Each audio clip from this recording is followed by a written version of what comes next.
What's going on, everybody? KCam here, and I've got more of a serious video here today, and we're playing Detroit Hardpoint, so it should be a lot of fun. Like I always do, I'm recording this live, a live com, but I'm going to talk about something that's really just kind of like made me really think lately. And to start this off, last Sunday, one of the members of our Twitter community passed away. He died in a motorcycle accident, and his Twitter was @Casey, and it really made me realize, like, god dang, this dude is tweeting at me last week, and it's just really crazy. Like, this death just comes so suddenly and unexpected. It's just wow. And I do have a lot of personal experiences with death, and rest in peace, Casey, man. You were such a cool person, and I wish I could have gotten to know you more. Unfortunately, I didn't, and I only knew you through Twitter. I never actually heard your voice, so it's kind of unfortunate. I really wish I could have gotten to know him. Just the whole situation made me realize that any one person could be gone tomorrow, so you need to enjoy your time while you can. I don't know, it's just kind of mind-blowing that just death itself, it's a broad topic. I don't even know what to say right now. It's just crazy. Like, I guess I just have a lot of experiences with it, and this is what was really weird, because last year I go to a school in Michigan, and last year we had 3 different deaths in the school year, and the very first one was in September. And so I only knew this girl for like a month, but she was in my Spanish class, and she was up front. She was kind of like one of those people that was just having fun, enjoying life. And then all of a sudden, a Saturday morning, I wake up, or I think it was a Sunday morning, when I woke up, looked on Instagram, every single person that I followed was posting a picture of this girl saying rest in peace and her name. I'm not going to reveal it just for safety reasons, but everyone was just saying rest in peace, and I was like, holy cow, I think that's the girl from my Spanish class. And it was just so crazy. It was like, whoa, like, is this real life? Is this real? Am I actually experiencing this? Because when you look at someone in person, you're not like, oh yeah, they're gonna die tomorrow, bye bye. It's like, it's so weird. You're like, I don't even know how to describe it. It's just such a strange, death is just such a strange thing, just death and life itself. But I was like, there's no way this is real life. Like, this girl's in my Spanish class. I'm pretty sure this is her. And when everyone was saying rest in peace, she got hit by a car, I was like, dude, there's just no way.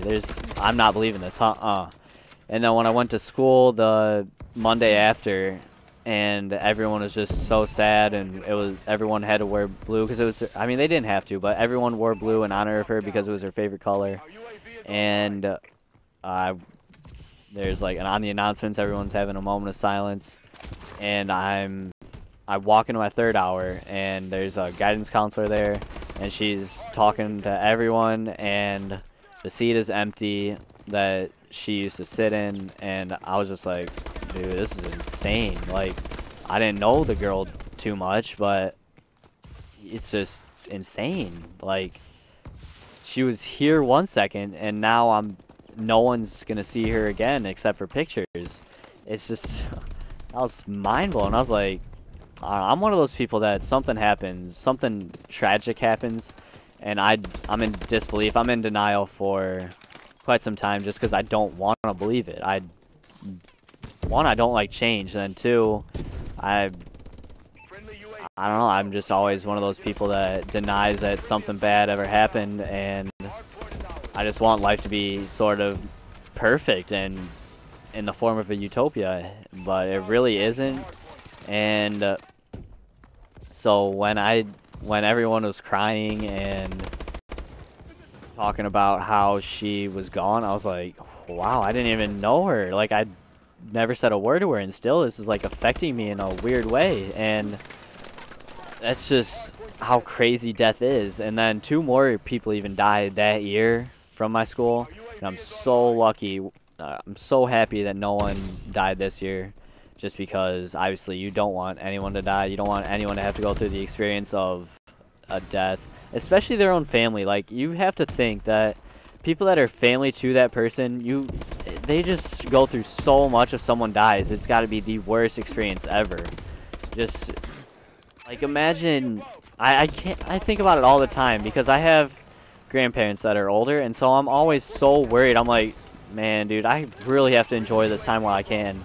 Like, it's gonna be great being like a 20-year-old and stuff, but I have to enjoy these years because you never know what's gonna happen in a couple of days, couple of months, couple of years. You never know what's gonna happen. Like, you could die. Like, I mean, that's really dark, but you might not even be living in even 24 hours from now. It's really crazy. So you have to cherish every single moment of life. And like, I'm kind of the person who gets into the mindset, this can't happen to me, not possible.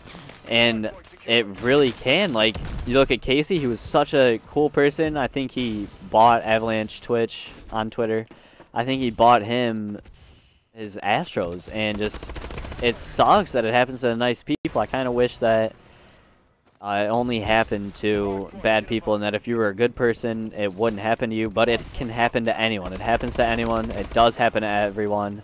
Or not everyone, obviously. Obviously, everyone does die at some point, but you know what I mean. It can happen to anyone. So, it really just made me realize you have to cherish every single moment of your life. And even if it's like something terrible, like if you're going through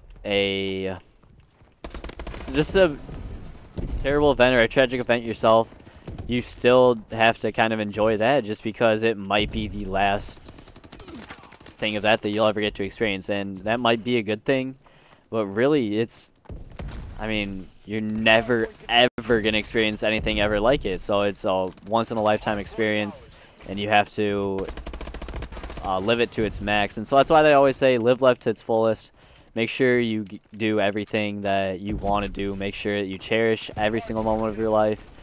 And I don't know, it's just kind of crazy. And also, another recent experience that I had a dog since I was like 4. I had a dog, and he was literally the greatest dog ever. He was a golden retriever, and golden retrievers are the best dogs ever. I wouldn't get any other breed. And he didn't want us to ever be in pain. He was such a friendly dog. He was obedient. Like, literally there wasn't a bad quality about him other than the fact that he kind of ate his own poop, which is kind of disgusting. But there really wasn't like anything you wanted to hit him for. Like, I mean, sure, he might like eat your toy action figures or something like that once when he, like, a couple times when he was a baby, but I mean, you can't really blame him. He didn't know. And then, you know, you'd scold him, and then he'd understand. Like, it felt like he actually knew, and he was taught commands like sit and heal. So he was such an obedient dog, and you can make him sit, you can make him calm down. It was awesome. And like, he was literally one of my best friends, just because, I mean, I don't really want to say he was there for me as in, like, you know, we talked about our problems every night, but it just felt like he was never against me. Like, you could actually feel the love with him. And a lot of people just say that it's only a dog. You can't really get that close to a dog. And just from this experience, I noticed just how close I was to him, and just how much, I mean, I guess just how close we were. We were really close, and he was family to me. He was family to all of us, and him and I were really tight. Like, I pretty much treated him like a human, and he was like a brother to me. So it hurt so much when he was starting to get older, and, you know, I had thoughts to myself like, he could die any month now. Like, this is terrifying. And eventually he just started getting really sick to the point where he just couldn't even walk and he couldn't eat anything. It was so hard to watch him struggle, and I just couldn't go through it. And just watching him not be able to walk, watch him like have seizures and strokes and everything, it was the toughest thing to watch. It made me want to cry every single day when I came home. And eventually we had to put him to sleep, and I just remember sitting there my last minutes right in front of the back door and just sitting there hugging him. I had tears running down my face, and I was just like, dude, this isn't real. I'm denying it. This never happened. And so I'm just sitting there, and then my mom was, everyone was crying, and my mom was like, we gotta go. It's scheduled. We have to. And she was asking me if I was going. I was like, I can't, man. I can't watch my best friend die. It's like, imagine you're in war. You can't just, like, if you're with your friend, they get shot, and you have to leave them there. Like, you don't want to go through that. You'd rather be somewhere else where you don't feel you're at fault at all, and they end up dying on their own. I mean, that's a terrible example, but it's really what it was. And so I was just like, I can't watch. I just can't. And so I had my last moments with him, and then my mom's boyfriend, who was a SWAT officer, picked him up, walked out the door, and as they're walking out the door, I was thinking to myself, like, wow, these are my last seconds ever seeing this dog's face in person, ever seeing this dog in person. And he had to be carried out. Some huge golden retriever had to be carried outside, and I was just like, oh my God, man. It was tough. It's tough just even talking about it right now. And as soon as that door shut, I was like, I cried. I bawled. It was so hard because I just was so close to him, and it had been like 13 years since I lived life without him, and it was just so tough. And I don't know, it was just the worst experience ever. Even I had 2 other dogs, and they were acting all weird. And now every single time the front door opens, I have I forget what kind of mix it is. It's like a poodle and a chihuahua mix, something like that. And every single time, he was a actual brother to him, like doggy brothers. They were probably closer than I was to the dog, just because you know, they were dogs, so like they bonded like dogs do, because you can tell either dogs just fight constantly or they're best friends. So they were best friends, and everyone was always asking, is that mother and, or not mother, but are they like related? And they weren't at all related. They just looked alike and everything.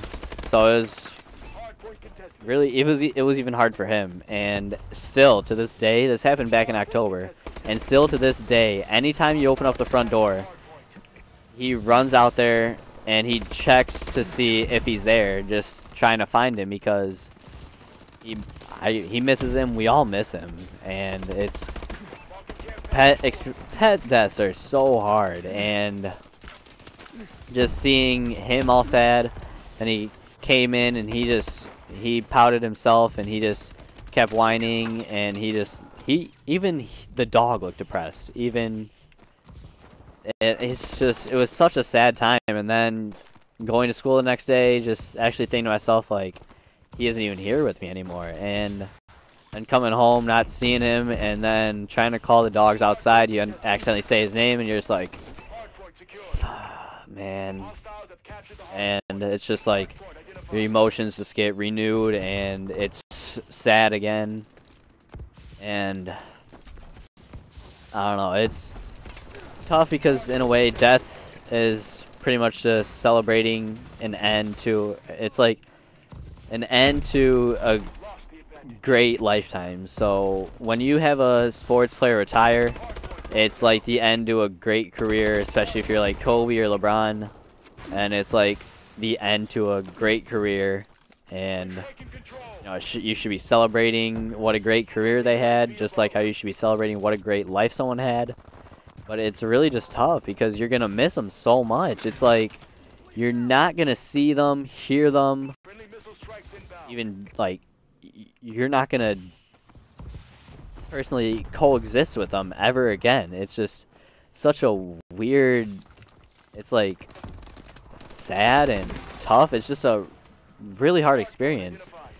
And with this experience, it kind of made me tougher. I'd been through a pet death before, but it wasn't like a pet I was this close to. Like I don't think, obviously I've never been closer to another pet in my life, but it really just made me realize, you know, I have to enjoy my time with everyone because it's not going to last forever. Nothing lasts forever. Life itself doesn't even last forever. So I have to make sure to enjoy as much as I can and make sure I get to know as many people as I can, get as close as I can with them. And no matter like what kind of person they are, maybe I can even make them nice people just so they can enjoy life to its fullest. And I don't know, that's it's just really a broad topic. Like I probably just sat here and talked for 16 minutes and I didn't even get to talk at all about what I was like really trying to talk about, other than my main message of just trying to enjoy life to its fullest. But anyways, hope you guys enjoyed this little inspirational kind of deep video today. Let me know if you guys want me to do more, because I really like talking about deep personal topics, and it's kind of hard to talk about like really personal things, like how I talked about my dog's death in this video. It's really tough just because it's kind of like reliving the experience, just feeling the emotions that I went through back then, and it's just really hard to talk about, but I really do enjoy it. So if you guys want me to continue the deep commentaries, let me know in the comments. If you have any topics that you would want me to talk about, leave that in the comments as well. If you enjoyed the video, please click the like button and subscribe. Hope you guys all have a great day. Live life to its fullest, and I will see you guys later. Thank you for watching. Goodbye.